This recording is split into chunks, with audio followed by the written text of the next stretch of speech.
Let's proceed to the next example, which is an-nujumu.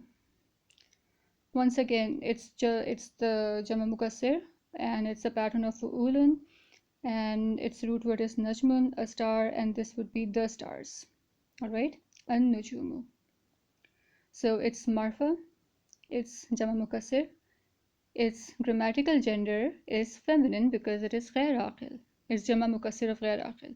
All right. Now, this word najmun is ghair aqil, but it is grammatically masculine, but its Jama Mukassir is considered as grammatically feminine because it is the Jama Mukassir of a ghair aqilism. All right, so it's the second detour that we took earlier on. It's the concept from that lesson. All right, and of course it's this pesh at the end, so we have its Arab as Rafa. All right, ghair aqil and munsarif because it's, if you remove this al, it becomes nujumun. All right, next example is masabihu.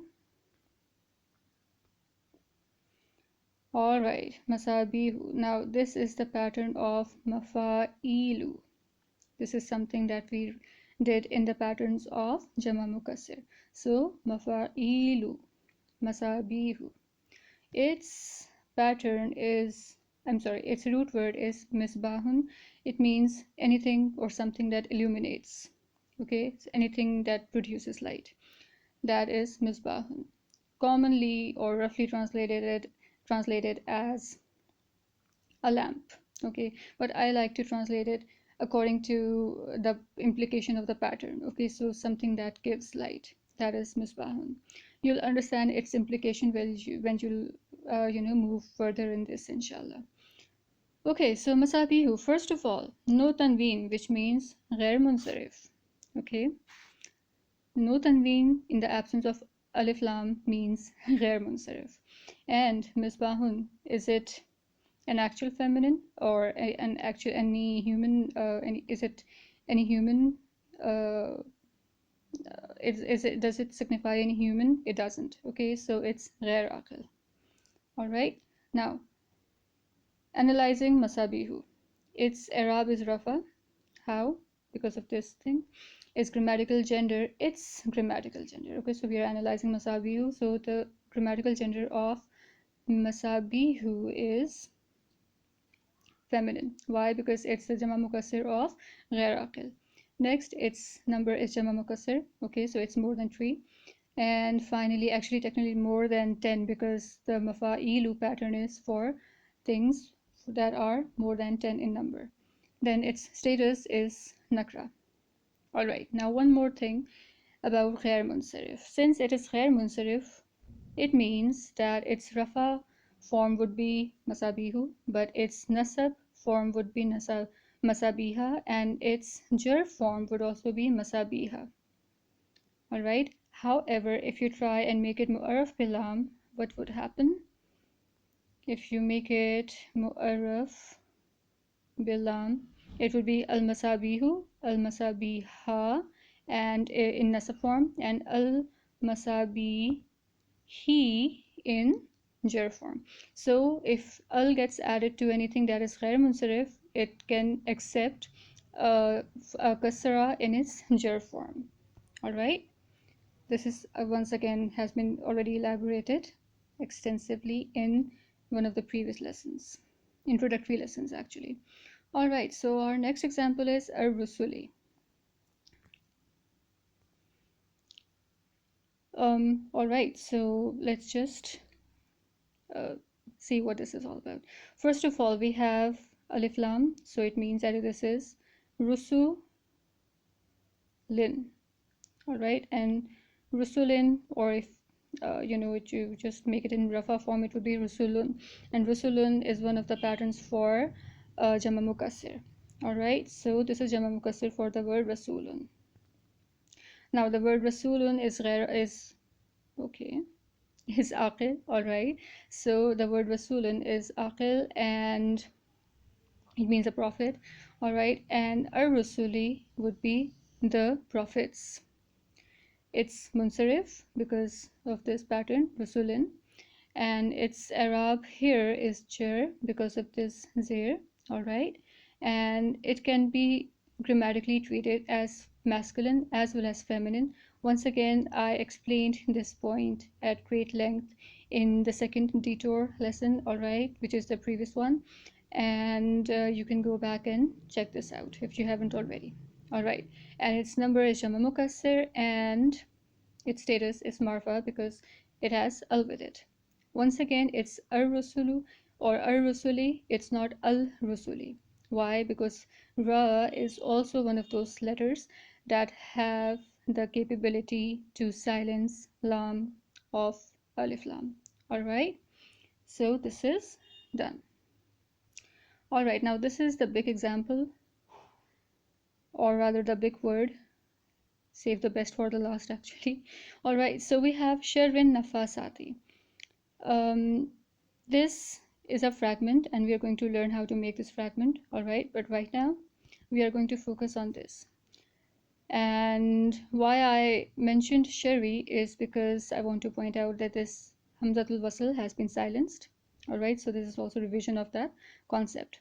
So Sherwin Nafasati, if we cancel this out, we have An Nafasati, and then we take this alif lam off.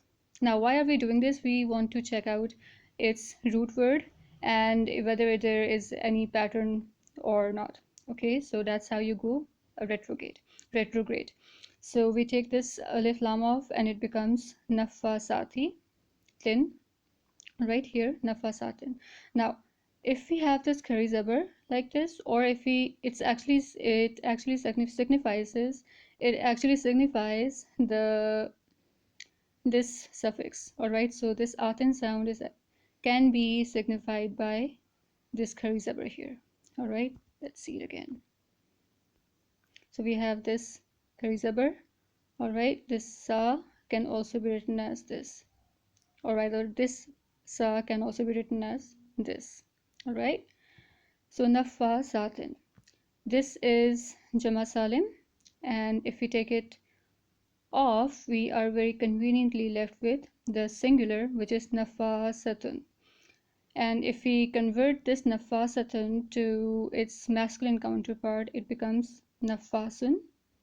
All right, we just take this thing off and we put tanween here.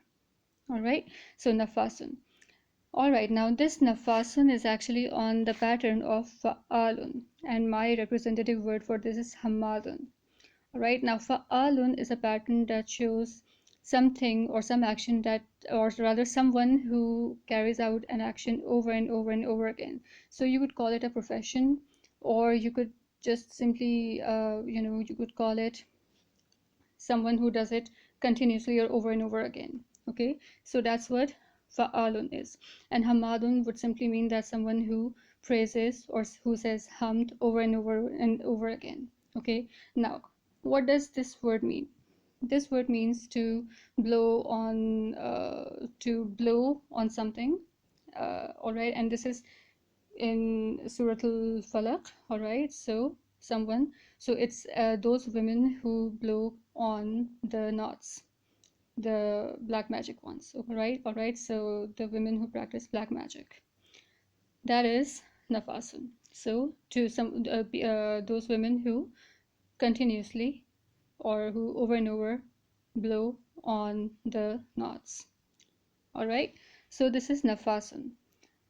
So that's how we worked out its root word. We started off from here and we got here. How? Systematically. We just started removing the suffixes and prefixes, and then we worked out the root word.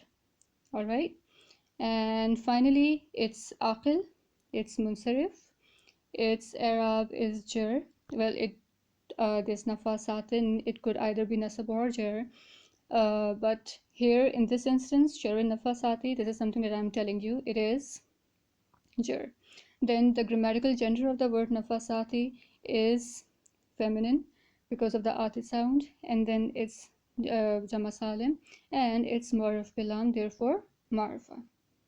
Alright, so this was the application of all the stuff that we have read and studied so far. all right? And this thing is called analysis of ism on an individual basis.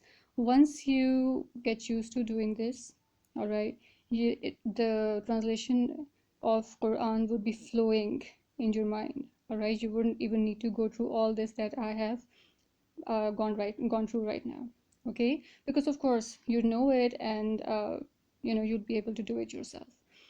So practice this analysis of ism whenever you have your musaf with you, or even other words, other examples that you might come through. Just practice them, try and analyze them, because the more you practice this analysis, the better you would be, inshallah. All right, so in the next lesson, inshallah, we are going to start off with the pronouns. And till that lesson, barakallahu li wa lakum fil Quran al Hakim, and I'll see you then. Allah Hafiz.